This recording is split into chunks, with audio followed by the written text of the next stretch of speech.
Hey, good morning, everybody. Yeah, I slept in this morning. Wow. Um, so yeah, after last night's emotional response, well, not even so much emotional, but more of like being, strategic talking strategy and informing people that you don't always have to rely on social interactions to get you by all the time, which I know can be seen like, what the heck? But yeah, I mean, not everybody needs to have that much entertainment in their world as far as other people. So definitely was interesting riding on the waves of energy last night. And then also too last night, like a huge tree branch broke in the yard next to us, and that was pretty crazy. And then I heard last night that there was like a whole shooter loose over there at Wright-Patterson Air Force Base in Dayton, Ohio. So I don't know, things are ramping up, the energy in the atmosphere is high. We're going to be seeing some stuff. So everybody buckle up, BITCHs, because it's going to be a doozy. But, stay home, stay safe, or whatever.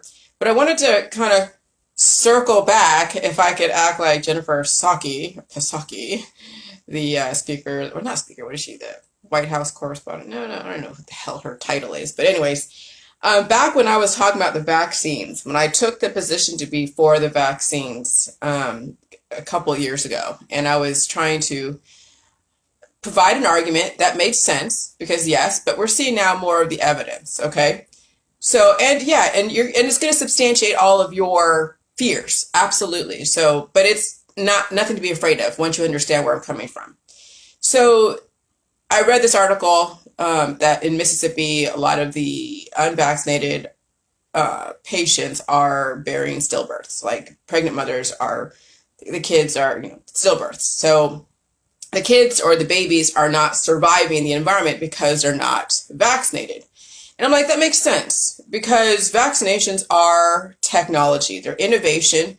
Yes, they will create gaps because if you didn't get a vaccine, then you'd be dead. And that's what I said back in the sub-Saharan desert. If you are, it's like either the strong are going to survive. It's Darwinian. Only the strong survive in the sub-Saharan desert. It's only when you bring in biotechnology that the weak will have a chance. But when you're weak, it's going to be diverse, right? Because you're going to have a lot of gaps. You weren't meant to survive because, or you wouldn't be here. I mean, if you had biotechnology administer a vaccine, because yeah, a vaccine is a mediator. It lessens the heat. It lessens the amount of energy on a baby that may not be able to handle the new environment. Okay, like the regular environment. And so a vaccine provides an alternative environment that gives a baby some chance, but it doesn't come without a price. Okay, if you're too weak to be able to make it in the regular world, whatever the dynamic environment is, then Darwin would say you shouldn't have survived. But the fact that people do survive in a very highly diverse dynamic environment is because they had the help of biotech. But yes, with anything, there are gaps, and that's what's on the inserts. Those are the gaps that the parents must now understand how to feed those gaps, how to fill in those gaps. And those gaps could be all the different diseases that are on the inserts. And so instead of blaming biotech that your kid isn't normal like every other kid, because see, when people have babies at home and they're not vaccinated, that's great. You were strong enough. Your baby was strong enough. Okay? Now, will they be able to handle the atmosphere out there? Maybe. It just depends on what's going on. Nowadays, if you bear a baby at home, I don't know, it's a crapshoot because it's the amount of people that you put your newborn around. And that's what people say. Don't come to the house, wear a mask, wear gloves, wash your hands when you handle the newborn because all the different viral energy might impact the baby's development. And yeah, that's where SIDS comes in. SIDS is like where the baby just can't handle the environment regardless. Now, people have blamed the vaccines. I mean, I can understand. Because everyone thinks natural is better, but what is natural? That's all a perception. So this thing with the vaccines and the adults. Now, if you've survived your childhood vaccines, if you survived the environment, you survived the COVID, getting a vaccine is not going to hurt you. You just have to understand how to feed the energy. But I understand the deathly fear because, yeah, you don't want you're so used to being in this state that you're in that taking something with all the fear and politics around it, people are going to be deathly afraid that their lifestyle, their belief system, everything is going to start changing. Not like literally, but it's like taking something and you're like, oh God, I'm in pain now. Because my husband took the Tdap and he's like, oh, my arm's in pain. I'm like, yeah, well, at least you're still alive, right? You're alive. But it's like, if I did take it, would you still be alive? Nobody knows. But that's the thing. It's all the medical industry is about preempting and trying to, mitigate a potential really hazardous outcome. But still, the human has the responsibility that when they do get innovated, when they do get higher technology, whatever it is, when they do get all the different designer stuff from the medical holistic industry, they have to fill in the gaps themselves. They cannot solely rely on the medical system to keep them alive.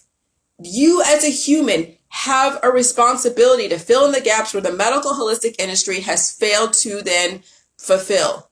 And that's where this personal responsibility comes into play.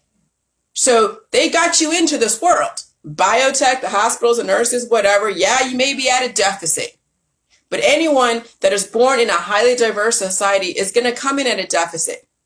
Because just being, reproduced is at a deficit on some level because either the mom is going through some major stuff and then she has to drop a kid because that's her fertility cycle, or there's a new virus in the environment which is causing a lot of stuff and it's still going to impact and mutate with her body and it's going to still produce a child. And the kid's going to have to figure out how to evolve. Every child comes into this world at a deficit. Okay? Unless the parents know how to live indefinitely. If the parents know how to live indefinitely, then the kid will probably come in at a little bit of a deficit. Yes, because they're still evolving. They're not a full human yet. And so they're going to be evolving and shedding and taking on new information and shedding and taking on new information. And that's the life cycle of a child. But the weak children don't make it in the sub-Saharan desert. That's why there's no weak people. So when they were doing the vaccines in third world countries and kids were coming up, with different issues, they could have been dead. But the fact that, they have these issues and they're alive speaks to the fact that they were able to bring something that should have been dead to life and still gave them a chance. Now, is the quality of life great? No, it's not. I mean, we all can agree that no one wants to live, without their legs or without their arms or with, we all want to be a whole person. We all want to be able to fend for ourselves. We're not dependent upon somebody else. But that was what the proof was with the Gates Foundation, is they can bring to life what should have been dead if it was left up to Darwin. And so now you, as people who are on my Facebook, who are doing the Jilly Juice mentality, you know how to fill in the gaps where biotech could not do it. And that is not mischaracterizing pain, feed all viruses all food in the food supply, deal with the pain, take some rest, maybe stop using your turmeric, your honey, and your elderberry syrup, and your apple cider vinegar, and all your different holistic remedies, and let your first and second lines of defense do what it's supposed to do. That's the whole point of it. But no, we have people who are anti-therapeutic, who then also go and use a massive amount of herbs and extracts on their kids. And so it does the same thing. It's still their growth. It's still their ability to evolve. And so you are no different than the medical industry if you are going to be using massive amounts of aggressive energy, such as herbs and extracts and all the different things that dry up mucus, elderberry syrup, and all of that. Okay? And so I knew there was something to it. Now, I understand that the whole mRNA thing, people don't like that whole thing of inducing antibodies to attack evolution.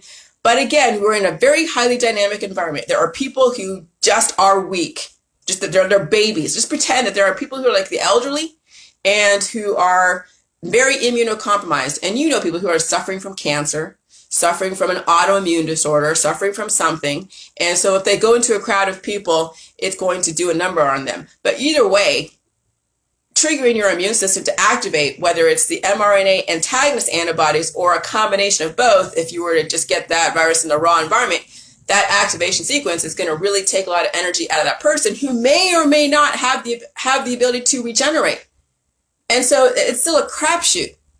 Okay, so last night was like me saying, okay, we know that they're going to do this mandate, but you still can strategize and understand what the pain is and what all the different things on the insert. Those are just saying, okay, these are the gaps that may happen from receiving that therapeutic, but you can fill in that gap and understand what pain is. You didn't before, so that's why you kept sustaining that injury that you thought was done, which, okay, but the kid could have been dead. Here's the thing. If your kid didn't have the vaccination, they wouldn't be around. Yeah, they have a deficit. Yeah, they have some kind of, injury of some sort, but it's better than being dead. But no one has taught people how to fill in the gaps. That's where the issue is that the medical holistic industry only teach you how to deal with the gaps, but not fill in the gaps. And this is where the J-Juice protocol comes into play.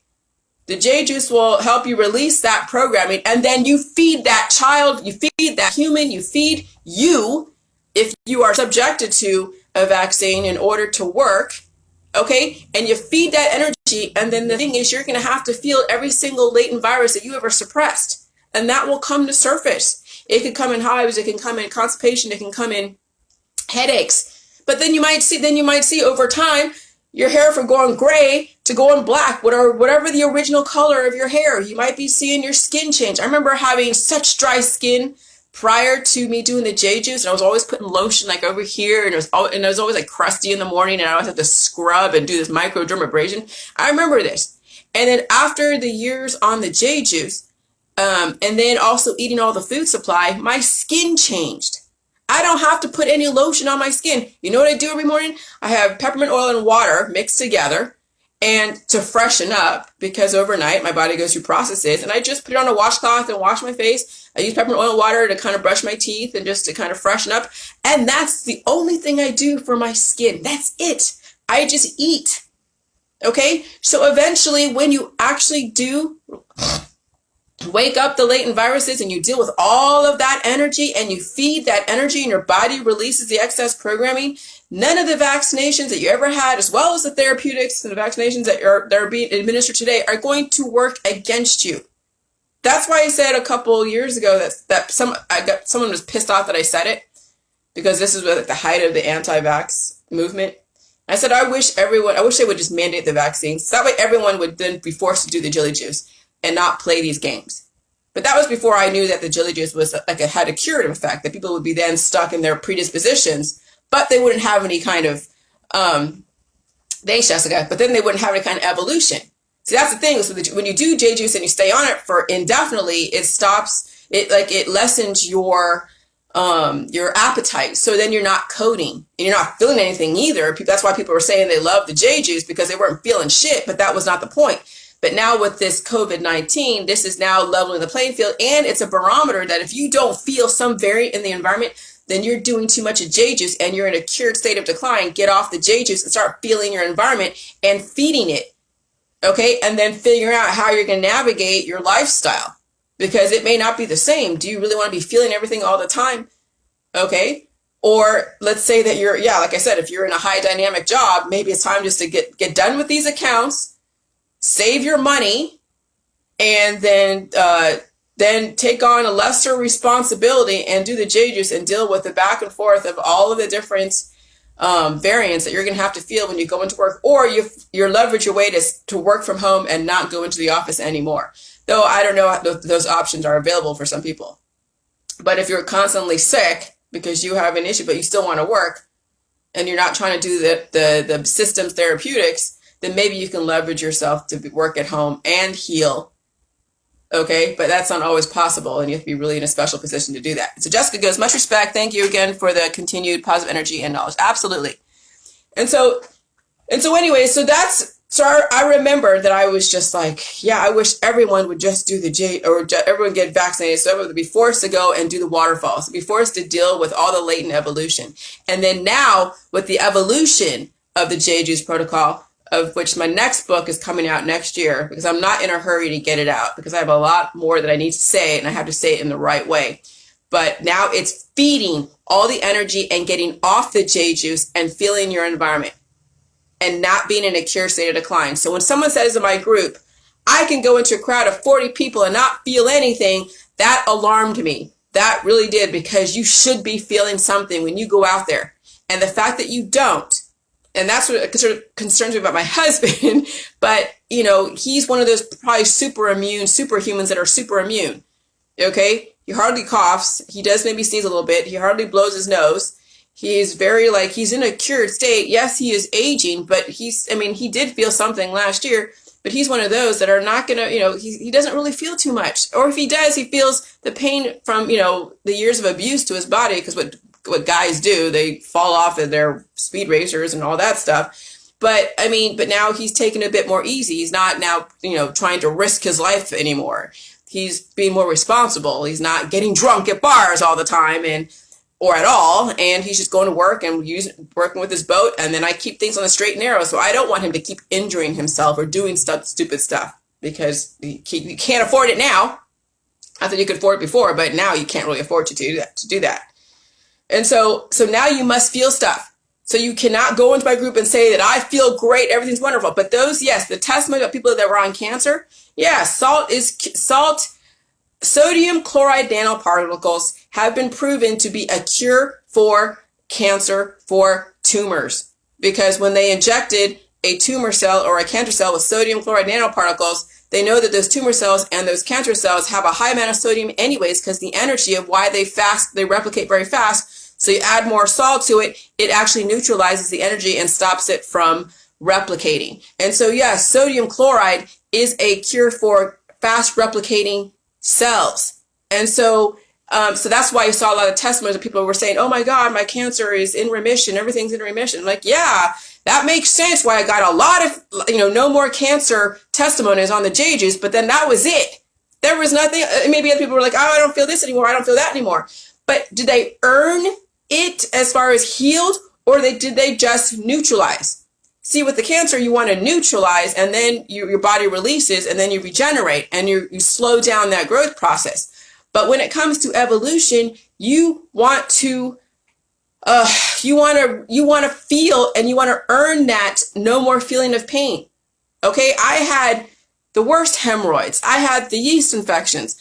I had, oh my God, a pain in my hand, and this headaches and all that stuff. And so I remember eating, red meat, a lot of red meat when I had the major migraine headaches. Okay. I remember just dealing with those stupid hemorrhoids during that time in the beginning of the J juice, and it sucked. But it wasn't like, I was doing waterfall. So I knew that at some point that was going to get taken care of at some point. I didn't know when. I wasn't trying to do anything except put coconut oil or something, I guess, or whatever. But you're going to feel, UTIs, yeast infections, or urinary tract infections, and I was using the J juice in my belly button. And so those were the things that kind of helped me through it. And then over time, my microbiome was balanced. Okay. I didn't have the infection anymore. I didn't have the high energy in one area, because yes, your microbiome is the viruses, the parasites, the protozoa, the proteins, the fungus, and the bacteria. And they all have the propensity to be infected because of one is trying to take over all of the others. And so when someone has a fungal infection, it's because they have an imbalance in their system and the fungus is out of control. When someone has a bacterial infection, it's the fact that they have a lot of viruses that are causing it to replicate so fast, and that's the infection, the bacterial infection. When someone has a viral infection, it means that they have a lot of viruses in the body, and it's waking up all the different parts of the microbiome, because the viruses run your microbiome. And then there are some parts of the microbiome they're stronger than the others, and so then that's when you have then all the different symptoms. And this is why you must feed high sodium diet. Don't try to stop the first and second line. So you allow the mucus to run, you allow the coughing to do, you allow the fevers to happen, and you allow the diarrhea to happen. Don't try to be taking Imodium. But if you're doing a lot of diarrhea, then yeah, you must drink, electrolytes. You can add, take some chili juice and add some sugar to it, maple syrup or fruit syrup, and that's a complete electrolyte. and it has the probiotics, and it has the cabbage and kale fermented down to a pre-digested state, and that's your full. And you don't do that a lot, but you do that after you do diarrhea if you've been plagued with a viral gastrointestinal thing, and that's what can refill your electrolyte reserves, because J juice is an electrolyte. And a complete electrolyte is when you add in the sugar and the glucose, because that's the same thing as in the bags and the IVs. But the bags and the IVs are bypassing your first and second lines of defense. But the premise is the same. You need the sodium, you need the saline, you need the water, you need all the probiotics, you need the sugar. And so, J juice is everything a person can need, and it goes into your gut versus into your bloodstream. You're actually utilizing your first and second lines of defense, which is what the medical holistic system tries to bypass. Though some people in the medical or the holistic say, oh, we don't try to do that, but they have all their different ways to mitigate pain, because they're not supposed to allow their patients to be in pain. So the fact that you are licensed in the holistic world says that you do not have a high tolerance for pain, and you'll find ways to lessen someone's pain. If not, just have them not deal with it at all. Okay? And so the whole thing with the vaccine campaign is, yes, you will come in at a deficit. But now it's up to you to fill in the gaps, fill in the blanks, okay? Or you wouldn't be here. Your kid wouldn't be here. And so that whole thing with the Mississippians who are unvaccinated having stillbirths then brought me back to that whole thing about the sub-Saharan desert and the whole Darwinian. Only the strong survive in a sub-Saharan desert community, tribal community. And the weak don't make it. And that's what's going on right now in this society. Only the strong are going to survive right now in this highly COVID dynamic environment. The weak are not going to make it. And so if your kid has issues with eating, if they have major predispositions, if they have a lot of other issues going on, the energy is going to only accelerate their issues. And, it's going to cannibalize them. So that's why you have to strengthen your child, strengthen you. Strengthen, and even if you have to get a vaccine, that's fine. Just feed the energy and do a few waterfalls and feed all that energy and evolve. And you have to deal with all your latent viruses, because remember, if you haven't done the J juice and you want to start now because of all this vaccine stuff, you're going to have to not only deal with releasing that mRNA programming in that vaccine, but you also have to deal with everything else that you've suppressed. It's an all or nothing. This is not just like, okay, I'm just going to cleanse my body of the vaccine and everything's great. Oh no, you have a slew of predispositions that you have ignored. A slew of them. And are you prepared to deal with them? That's the question you have to ask yourself if you're trying to do the J juice in reaction to this whole vaccine mandate. And not many people are prepared to deal with not only that specific mRNA, but every single other one that their body has put at bay. And that's the thing that people are gonna have to figure out is will their life be set up to deal with that type of evolution? And it may not be. And so, you may be subject to the medical industry for the rest of your life if you don't want to deal with your past evolution and your present evolution. Okay? And so you have a way to survive all this, but it means you must face the evolution, face the pain, and feed the viruses. And your kids, see, some kids are allowed to be finicky. Some kids are allowed to not eat their food. I remember my mom said, you just stay at that table and you eat this until you stay here until you eat this. And I remember I had high protein cereal from Gerber. Okay. We couldn't have any sugary cereals. I had to sit at the table and eat all my vegetables, even if I had to hold them in my mouth. And I held them in my mouth for a while. And then I'm like, ugh. And I would take my milk and then just, but I would be at the table for a while until I ate all my food. I mean, my mom, I tell you what, I'm not saying that she was great at getting me up to a certain point. And then when I had my own mind, I didn't want to be programmed a specific way. That's where we clashed. And unfortunately, we're not evolving together. And she won't listen to my information because I still do love her, but I'm pissed that she won't give me the time of day when it comes to this. So whatever, I'll get over it. But I remember she put the freaking hammer down when it came to eating. She didn't mess around. Now, I know she doesn't eat that much today, which I don't understand why. She made me eat as a kid, as a starving orphan. And she needs to eat now, but that's not going to happen. But that's the thing, is that there are kids that get away with just eating only a tiny bit of stuff, and not being forced to eat the foods they need to eat. The meat, the milk, the eggs, the cheese, the bread, the vegetables, the fruit, all of that. Kids need a diverse freaking diet. And a kid cannot afford to be finicky in this world, not anymore. And so a lot of people are going to find out that not many kids are going to be strong enough for this environment. They're not going to be. Because they don't understand that eating is necessary. When a virus gets a hold of a kid, like I can feel the virus, the energy is freaking insane. And your sugar drops. And if you're only 80 pounds or 50 pounds, very, very skinny, and a virus gets a hold of a child who doesn't like to eat, they're going to be hospitalized because they don't know how to feed that energy. That's what the issue is. Okay? Every single energetic exposure to a virus must be fed. Must be fed. That's what saved me through all of this, was the fact that I fed all the viruses I was ever exposed to. Even when I was in pain, I still ate. So that's the thing. That's the key to surviving the gaps in the vaccination campaign.